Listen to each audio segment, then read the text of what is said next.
Like all busy bees, the Bramblebee artificial pollinating robot is always on the go.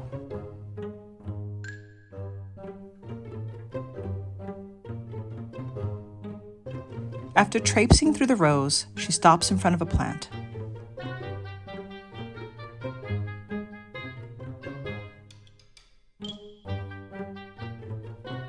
If a flower is ready for pollination, she will use a small 3D printed brush to gently stroke the blossom. This transfers pollen from the male reproductive organs, called anthers, to the pistils, where pollination commences. Bramblebee may be expensive, limited, and very slow, but she's ambitious. Over 20,000 species of bees fly the earth, with unique bodies and strategies for collecting pollen. But Bramblebee hopes to outlive them all.